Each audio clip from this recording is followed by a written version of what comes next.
Hello happy was இந்த வீடியோவில் பார்த்தீங்கன்னா இந்த 14th தேட்டரில் ரிலீஸ் ஆன வாவாத்தியார் மூவியோட ரிவ்யூ தான் பார்க்க போகிறோம்.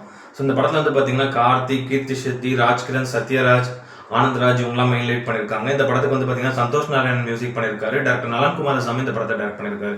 ஸோ நலன் குமாரசாமி இதுக்கு முன்னாடி வந்து பார்த்தீங்கன்னா காதலும் கடந்து போகும், சூதுக்கவும் இந்த மாதிரி படங்கள்லாம் டைரக்ட் பண்ணிருக்காரு. ரெண்டுமே வந்து பார்த்தீங்கன்னா விஜய் சேதுபதி படம்.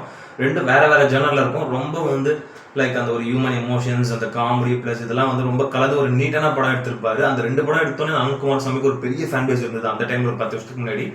அதுக்கப்புறம் வந்து பார்த்தீங்கன்னா அவர் எங்கே காணாம போனார்னே தெரியல. கிட்டத்தட்ட ஒரு டிக்கெட்டுக்கு அப்புறம் இந்த படம் அவர் பண்ணியிருக்காரு. அதுவும் அவர் நிறைய ஒரு இன்டர்வியூலாம் சொல்லியிருந்தாரு. நான் ரொம்ப யோசிச்சு தான் ஒரு படம் நான் எடுப்பேன், ரொம்ப நான் டைம் எடுத்துப்பேன் அப்படின்னு. இது யூஷுவல் கமர்ஷியல் படம், பெரிய எக்ஸ்பெக்டேஷனோட வராது, ஒரு நார்மல் மசாலா படம் அப்படின்னு தான் அவர் சொல்லியிருந்தார் இன்டர்வியூ. அவரோட இன்டர்வியூலாம் பார்த்துட்டு தான் நான் படம் பார்க்க போனேன். ஸோ ஒரு நார்மல் ஒரு கமர்ஷியல் படம், பெரிய ஒரு எக்ஸ்பெக்டேஷன் இருக்கக்கூடாது அப்படின்ற ஒரு மைண்ட் செட்டில் தான் போனேன். ஏன்னா இந்த படத்தோட ட்ரைலர் பார்க்கும்போது நீங்கள் வந்து பார்த்தீங்கன்னா அது வந்து அந்த ஒரு எம்ஜிஆரோட ஆவி கார்த்திக்குள்ள உடம்புக்குள்ளே போயிடும். ஸோ அப்படின்னும் போது ஒரு நல்ல ஒரு நீட்டான ஒரு கான்செப்டாக இருந்தது இந்த படம். மெயினாக இதில் வந்து பார்த்தீங்கன்னா மெயினாக இந்த படத்தோட கதை என்னன்றதுன்னா, கார்த்தி வந்து ஒரு டிஎஸ்பியாக இருக்கார் இந்த படத்தில். ஒரு முக்கியமான ரோல். அவரோட அவரோட தாத்தா வந்து பார்த்தீங்கன்னா ராஜ்கிரண், அவர் வந்து எம்ஜிஆர் ஃபேன். ஸோ சின்ன வயசுலேருந்து பையனை நேர்மையாக வளர்த்து, பேரனை நேர்மையாக வளர்த்து, மெயினாக ஒரு பெரிய போலீஸ் ஆஃபீஸர் ஆகணும்னு ஆசை. போலீஸ் ஆஃபீஸராக ஆக்கிடுவார். பட் ஆனால் அவர் கார்த்தி வந்து பார்த்தீங்கன்னா ரொம்ப ஒரு கரப்டடான ஒரு போலீஸ் வந்து சஸ்பெண்ட்லாம் இருப்பார். இது வந்து பார்த்தீங்கன்னா ராஜ்கிரனுக்கு தெரிஞ்சோன்னே இறந்து போயிடுவார். ஐயோ பேரன் இப்படி ஆயிட்டானே, நம்ம ஒரு பெரிய எம்ஜிஆர் தான் வளர்க்கணும்னு ஆசைப்பட்டோமே. அந்த இறந்து போனதுக்கப்புறம் வந்து பார்த்தீங்கன்னா எம்ஜிஆரோட ஆவி வந்து கார்த்தியோட உடம்புக்குள்ளே போயிடும். ஸோ இதுக்கப்புறம் எம்ஜிஆரோட ஆவி கார்த்தி உடம்புக்குள்ள போய் என்னென்ன பண்ணுதுன்றது அந்த படத்தோட நீதி கதை. ரொம்ப ஒரு இன்ட்ரெஸ்டிங்கான ஒரு பிளாட். இந்த படத்தோட பிளாட்டை பார்த்தாலும் எனக்கு இந்த படம் பார்த்தே ஆகணும் அப்படின்ற மாதிரி தான் தோணுச்சு. பெருசாக எதுவுமே எக்ஸ்பெக்ட் பண்ணாமல் போய் தான் யூஸ்வலாக பார்த்தேன். ஸோ மெயினாக இதில் வந்து பார்த்தீங்கன்னா கார்த்தி ஆக்டிங் பிரமாதமாக இருந்தது.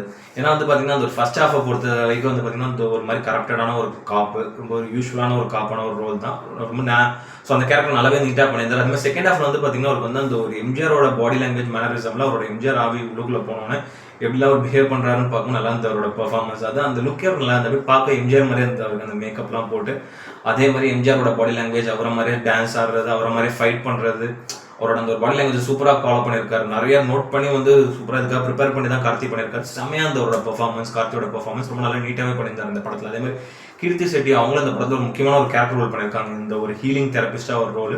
அவங்க கேரக்டர் நல்லா இருந்தது. ரொம்ப சின்ன கேரக்டராக இருந்தாலும் அது வந்து கதைக்கு ஓரளவு தேவைப்படுற ஒரு கேரக்டர்னு சொல்லலாம். அந்த மாதிரியான ஒரு கேரக்டர் நல்லா நீட்டாக அவங்க பண்ணியிருக்காங்க. அந்த மாதிரி ராஜ்கிரண் அவர் இந்த படத்தில் வந்து பார்த்தீங்கன்னா ஒரு டையார்டு எம்ஜிஆர் ஃபேனாக ஒரு ரோல் ஒன்று பண்ணியிருக்காரு. நீட்டாக இருந்தது. அவரோட ஃபர்ஸ்ட் சீனே வந்து பார்த்தீங்கன்னா இன்ட்ரோடக்ஷனே அந்த எம்ஜிஆர் மாதிரி ஷர்ட் போட்டு இப்படி மாதிரி இது வந்து காலரில் கர்ச்சிஃப்லாம் கட்டிக்கிட்டு ஸோ வருவார் ராஜ்கிரண். அதே மாதிரி ஆனந்தராஜும் வந்து பார்த்தீங்கன்னா இதே மாதிரி தான் எம்ஜிஆர் ஃபேனாக அவரோட ஃப்ரெண்டாக அதே எம்ஜிஆர் மாதிரி மீசெல்லாம் வச்சுக்கிட்டு வருவார். ஸோ இவங்க ரெண்டு பேரோட பெர்ஃபார்மன்ஸுமே நல்லா இருந்து. மெயினாக ராஜ்கிரணோட பெர்ஃபார்மன்ஸ் ரொம்ப ஒரு எமோஷனலான ஒரு தாத்தா பெர்ஃபார்மன்ஸ் நல்லா இருந்து. அது மாதிரி ஆனந்தராஜ் ஜஸ்ட் ஒரு சைட் கேரக்டர் மாதிரியான ஒரு பெர்ஃபார்மன்ஸ் தான். அவர் கொடுத்த கேரக்டருமே ரொம்ப நல்லா நீட்டாக பண்ணியிருக்காரு, ரொம்ப நல்லா நீட்டாக நடிச்சிருந்தாரு. அதே மாதிரி வந்து பார்த்தீங்கன்னா ஷில்பா மஞ்சுநாத் அவங்களும் ஒரு முக்கியமான ஒரு கேரக்டர் பண்ணியிருக்காங்க. ஒரு மினிஸ்டர் போன ஒரு ரோல் பண்ணியிருக்காங்க. ஸோ அவங்க கேரக்டரும் நல்லா இருந்தது இந்த படத்தில். ரொம்ப முக்கியமான ஒரு கேரக்டர் தான் அவங்க. லைக் ஒரு 2-3 சீன் தான் வருவாங்க. பட் அந்த கேரக்டர் இந்த படத்துக்கு தேவையான ஒரு கேரக்டர் தான். அதே மாதிரி ஜிஎம் சுந்தர், பிஎல் தேனப்பன், ரமேஷ் திலக் இவங்க எல்லாருமே ஒரு கேரக்டர் ரோல் பண்ணியிருக்காங்க. 3 பேரோட கேரக்டருமே இந்த கதைக்கு ஒரு தேவையான ஒரு கேரக்டர். பட் கொடுத்த கேரக்டர் சின்ன சின்ன சீன்ஸ் வந்ததுனால ரொம்ப நல்லா நீட்டாக பண்ணியிருந்தாங்க. மெயினாக சந்தோஷ் நாராயணனை பொறுத்த வரைக்கும் வந்து பார்த்தீங்கன்னா படத்தில் வந்து சாங் வந்து ஸோ ஓரளவு ஓகேவாகவே பண்ணியிருக்காரு. அதே மாதிரி பேக்ரவுண்ட் ஸ்கோர் நிறைய நீட்டாக பண்ணியிருக்காரு. ஸோ கதைக்கு என்ன தேவையோ அந்த அளவுக்கு நீட்டான ஒரு பேக்ரவுண்ட் ஸ்கோர் கொடுத்துருக்காரு. அதே மாதிரி வந்து ஜார்ஜ் வில்லியம்ஸ் சினிமாகிராஃபியை பொறுத்த வரைக்கும் வந்து பார்த்தீங்கன்னா படத்தில் வந்து அந்த கேமரா ஆங்கிள்ஸாக இருக்கட்டும், அந்த ஒரு கலர்ஃபுல்லான அந்த ஒரு டிஏ ஒர்க்காக இருக்கட்டும், எல்லாமே செமையாக இருந்தது. லைக் ஃப்ரேம்ஸ் எல்லாமே அந்த அளவுக்கு நீட்டாக பண்ணியிருக்காரு. எஸ்பெஷலி அந்த ஒரு நைட் தீம்னு ஒன்று பண்ணியிருக்காரு. அது வந்து அந்த டிஐ ஒர்க்கில் நல்லா இருந்தது பார்க்கணும். ஏன்னா அந்த எம்ஜிஆர் நைட்டில் வெளியே வரும்போது அந்த ஒரு கலராக இருக்கட்டும், அந்த ஒரு ஷேடாக இருக்கட்டும், அதோட சினிமாட்டோகிராஃபி நல்லாவே இருந்தது. அதே மாதிரி வந்து பார்த்தீங்கன்னா வெற்றி கிருஷ்ணனோட எடிட்டிங்கை பொறுத்த வரைக்கும் வந்து பார்த்தீங்கன்னா படத்தை ஒரு 2 மணி நேரம் 5 நிமிஷத்துக்குள்ள முடிஞ்ச அளவுக்கு கிறிஸ்பாக நீட்டாக கட் பண்ணியிருக்காரு.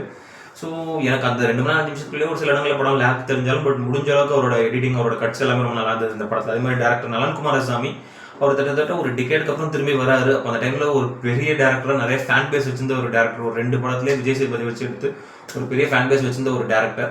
அவர் திரும்பி வரும்போது வந்து பார்த்தீங்கன்னா ஒரு நல்ல ஒரு கான்செப்டோட வராரு. சூப்பராக ஒர்க் அவுட் பண்ணி வந்திருப்பாரு அப்படின்ற ஒரு நம்பிக்கையோட தான் இந்த படம் நான் பார்க்க போனேன். பட் இந்த படம் என்ன வந்து பார்த்தீங்கன்னா சாட்டிஸ்ஃபை பண்ணிச்சான்னு கேட்டிங்கன்னா இல்லை. இது வந்து நிறைய பேரை டிசப்பாயின்மெண்ட் பண்ணிச்சு. என்னையுமே இந்த படம் வந்து டிசப்பாயின்மெண்ட் பண்ணிச்சு. அதுக்கான காரணம் என்னன்றது வந்து கேட்டிங்கன்னா நல்ல கான்செப்ட் எடுத்துக்கிட்டாங்க. எம்ஜிஆரோட ஆவி ஒரு போலீஸ் ஆஃபீஸர் உடம்புக்குள்ள, ஒரு கரெக்ட் போலீஸ் ஆஃபீஸர் உடம்புக்குள்ள போனால் என்னென்ன பண்ணுவாருன்றது அதை மெயினாக பாசிட்டிவான விஷயம் வந்து பார்த்தீங்கன்னா செகண்ட் ஹாஃபில் அதை ஓரளவு எடுத்துட்டு அந்த ஒரு எம்ஜிஆரோட மேனரிசம், அவர் பண்ணுற விஷயங்கள் இதெல்லாம் பார்க்கும்போது அது ஓரளவு கொஞ்சம் நல்லாவே நீட்டாக இருந்தது, நல்லா இன்ட்ரெஸ்டிங்காகவும் இருந்தது. பட் ஃபர்ஸ்ட் ஹாஃப் வந்து பார்த்தீங்கன்னா வேற ஒரு கதையை அப்படியே ஃபோக்கஸ் பண்ணி கொண்டு போய் ஒரு யூஸ்வல் கமர்ஷியல் டெம்ப்ளேட்ல இன்ட்ரெஸ்டிங்காக இல்லாத அளவுக்கான ஒரு ஸ்க்ரீன் பிளேல ஃபர்ஸ்ட் ஹாஃப் ரொம்ப டல்லாக பண்ணி காலி பண்ணிட்டாரு. அந்த ஒரு ஃபர்ஸ்ட் ஹாஃபே உங்களை டல்லாக்கி காலி பண்ணணும்னா நிறைய பேருக்கு இந்த படத்து மேலே அந்த ஒரு இன்ட்ரெஸ்டே போயிருக்கும். ஈவன் ஃபர்ஸ்ட் ஹாஃப்லேயே போயிருக்கும். அந்த ஒரு பிரேக் போயிட்டு வந்தோடனே இன்ட்ரோவில் செகண்ட் ஹாஃப்ல தாண்டா இருக்க போகுது அப்படின்ற ஒரு மைண்ட் செட்டில் அவன் பார்க்கும்போது செகண்ட் ஹாஃப்ல உங்களுக்கு நல்லா அந்த ஒரு எம்ஜிஆர் கேரக்டர் அதெல்லாம் கொடுத்து அந்த எம்ஜிஆர் ஆகியோருக்குள்ள வந்து ஓரளவு இன்ட்ரெஸ்டிங்கான ஒரு ஸ்க்ரீன் பிளே அவங்க கொண்டு போனாலும் அது ஆடியன்ஸால் எங்கேஜ் பண்ணி உள்ளே பார்க்க முடியாது. அதுதான் இந்த படத்தோட ஒரு பெரிய மைனஸ்.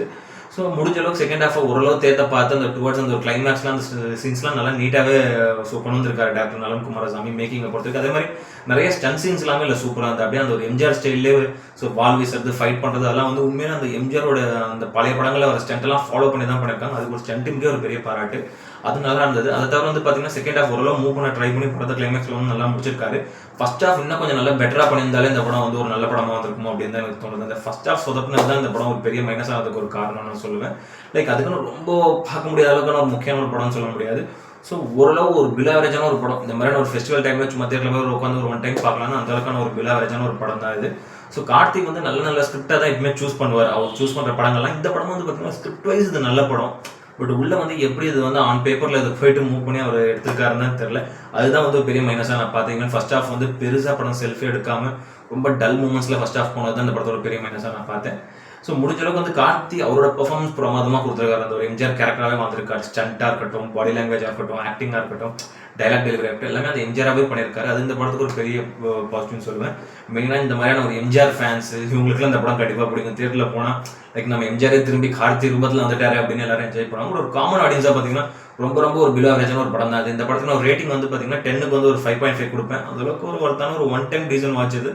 ஸோ டைம் இருக்கும்போது பாருங்க. நான் பெருசாக எக்ஸ்பெக்ட் பண்ணேன் ட்ரைலர்லாம் பார்த்தோம் ப்ளஸ் நலன் குமாரசாமி படமாச்சு அப்படின்னு. அவர் ஒரு ஹிண்ட் ஆல்ரெடி இன்டர்வியூவில் கொடுத்தா மாதிரியே இது வந்து அவரோட டைப் ஆஃப் படம் அது கிடையாது. வந்து அந்த ஒரு டிபிக்கல் நலன் குமாரசாமியோட படமே அது கிடையாது. ஒரு யூஸ்வல் கமர்ஷியல் டைரக்டர் வந்து ஏதோ ஒரு கமர்ஷியல் படத்தை ஜஸ்ட் எடுக்கணும்னு எடுத்தால் எப்படி இருக்குமோ அந்த மாதிரி தான் இந்த படம் வந்து பெரிய ஒரு டிசப்பாயின்மெண்ட்டாக தான் எனக்கு போச்சு. பட் ஆனால் ஒரு 1 டைம் ரீசன் வாட்ச் டைம் இருக்கும்போது பாருங்கள். இந்த வீடியோ பிடிச்சிருந்ததுன்னா லைக் பண்ணுங்கள், கமெண்ட் பண்ணுங்கள், ஷேர் பண்ணுங்கள், இந்த சேனல் சப்ஸ்கிரைப் பண்ணுங்கள். இந்த வீடியோட லிங்க்கும் உங்கள் ஃப்ரெண்ட்ஸ் எல்லாருக்கும் ஷேர் பண்ணுங்கள். வேறு இன்னொரு நல்ல வீடியோவில் மீட் பண்ணலாம். ஓகே ஃப்ரெண்ட்ஸ், தேங்க்யூ, பாய்.